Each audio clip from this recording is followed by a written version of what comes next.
గంగారం విశ్వ హరిహర పీఠంలో వారాహి అమ్మవారి నవరాత్రి పూజా కార్యక్రమాలు ప్రారంభమయ్యాయి. విశ్వ హరిహర పీఠంలో ఏకానిహ దీక్షా విధానంలో అర్చన, మండపార్చన, హోమ కార్యక్రమాలు నిర్వహిస్తున్నారు. ఈ నవరాత్రి ఉత్సవాల్లో పాల్గొన్న భక్తులు కుంకుమ పూజ, హోమ కార్యక్రమాలు నిర్వహించి అనంతరం అన్న వితరణ చేస్తున్నారు. 9 రోజుల పాటు అమ్మవారి నవరాత్రి పూజా కార్యక్రమాలు జరుపుతున్నామని ఆలయ నిర్వాహకులు చెబుతున్నారు. ఈ ప్రాంతం పాడి పంటలతో అభివృద్ధి చెందుతూ సస్యశ్యామలముగా ఉండాలన్న సంకల్పంతో ఆషాఢ శుద్ధ పాడ్యమి నుంచి 9 రోజుల పాటు పూజలు నిర్వహిస్తామంటున్నారు ఆలయ నిర్వాహకులు.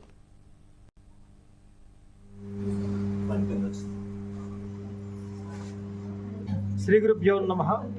అందరికీ శ్రీ వారాహి అమ్మవారి యొక్క నవరాత్రి ఉత్సవాల సందర్భంగా శుభాకాంక్షలను అందిస్తూ ఈరోజు గంగారం విశ్వ హరిహర పీఠంలో శ్రీ వారాహి అమ్మవారి నవరాత్రి కార్యక్రమాల్లో భాగంగా అమ్మవారికి గత రాత్రి నుండి కూడా ప్రత్యేకంగా అమ్మవారి యొక్క కలశ స్థాపన, అమ్మవారి యొక్క ఉత్సవమూర్తికి ప్రత్యేకమైనటువంటి అభిషేక కార్యక్రమం, అమ్మవారి యొక్క సమస్త పరివార దేవత మండపావాహన, ఉదయం నుండి శ్రీ వారాహి అమ్మవారి యొక్క హోమ కార్యక్రమంతో పాటు రాజశ్యామల అమ్మవారి యొక్క హోమ కార్యక్రమాలు, బగలాముఖి అమ్మవారి యొక్క హోమ కార్యక్రమాన్ని, రుద్రహోమాన్ని కూడా నిర్వహించడం జరుగుతుంది. వచ్చిన భక్తులందరి చేత కూడా కుంకుమ పూజా కార్యక్రమాన్ని కూడా నిర్వహింపజేయడం జరుగుతుంది. వారందరి చేత కూడా హోమంలో పాల్గొనేటువంటి అవకాశం ఇవ్వడం జరిగింది. వారందరికీ కూడా అన్నప్రసాద వితరణ కార్యక్రమం ఇవన్నీ కూడా చేస్తూ ఉన్నాం.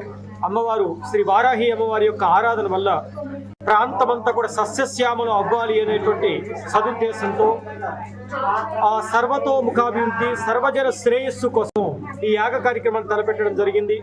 అందరూ కూడా ఈ యాగ కార్యక్రమంలో పాల్గొని అమ్మవారి యొక్క అనుగ్రహ ఆశీస్సులు పొందుతున్నారు. మేము చాలా సంతోషిస్తూ ఉన్నాం. ఈ కార్యక్రమానికి విచ్చేసిన ప్రతి ఒక్కరికి కూడా ప్రత్యేకమైన కృతజ్ఞతల్ని ఆవిష్కరణ చేస్తూ వారందరికీ అమ్మవారి యొక్క అనుగ్రహ ఆశీస్సులు, శ్రీ పార్వతీ హరిహరేశ్వర వరకతలింగేశ్వర స్వామి వారి యొక్క అనుగ్రహ ఆశీస్సులు కలగాలని కోరుతున్నాం. ఓం నమః శివాయ.